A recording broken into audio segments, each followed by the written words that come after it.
Tiniyak ni Pangulong Ferdinand R. Marcos Jr. na makikinabang na makakabenepisyo ang lahat ng Pilipino sa gumagandang ekonomiya ng bansa. Kasunod na rin yan ng A- rating na iginawad ng Japan-based Rating and Investment Information Incorporated. Si Alan Francisco sa detalye.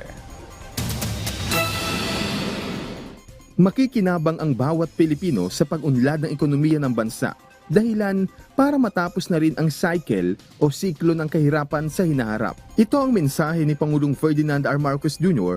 matapos makamit ng bansa ang credit rating upgrade na A- mula sa Japan-based Rating and Investment Information Incorporated o R&I dahil sa matatag na economic performance. Ayon kay Pangulong Marcos, ito ang pinakamataas na grade ng bansa na nangangahulugan din ng mataas na kumpiyansa ng mga investor sa Philippine economy. Patunay aniya ito ng pag-upgrade o pagbuti rin ng buhay ng mga ordinaryong Pilipino. Ayon pa kay Pangulong Marcos, ibig sabihin nito, makatutulong ito sa pagbaba ng borrowing cost at matiyak ang abot kayang financing para sa gobyerno, pagnegosyo at sa mga ordinaryong mamimili. Sa halip aniya na gumastos ang bansa para sa pagbayad ng interes, magagamit ng gobyerno ang matitipid na pera para sa iba't ibang pampublikong serbisyo tulad ng infrastruktura, healthcare facilities, at pagpapatayo ng mga silid-aralan.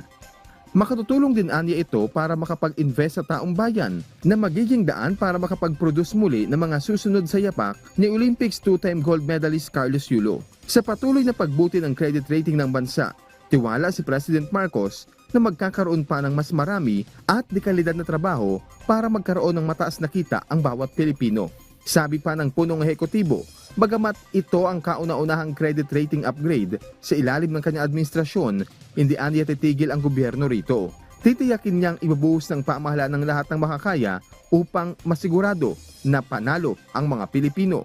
Sa huli, sabi niya, tuloy ang laban para sa bagong Pilipinas. Hindi naman nakaaapekto sa ekonomiya ng Pilipinas sa mga isyong politikal sa bansa.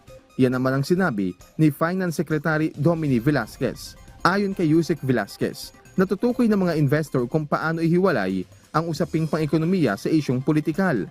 Taliwas aniya ito sa nangyari noon sa Thailand na nagkaroon ng political issues, bagay na nakaapekto sa kanilang ekonomiya. Pero sa Pilipinas, hindi aniya ito nangyayari. Alan Francisco, para sa Pambansang TV, sa Bagong Pilipinas.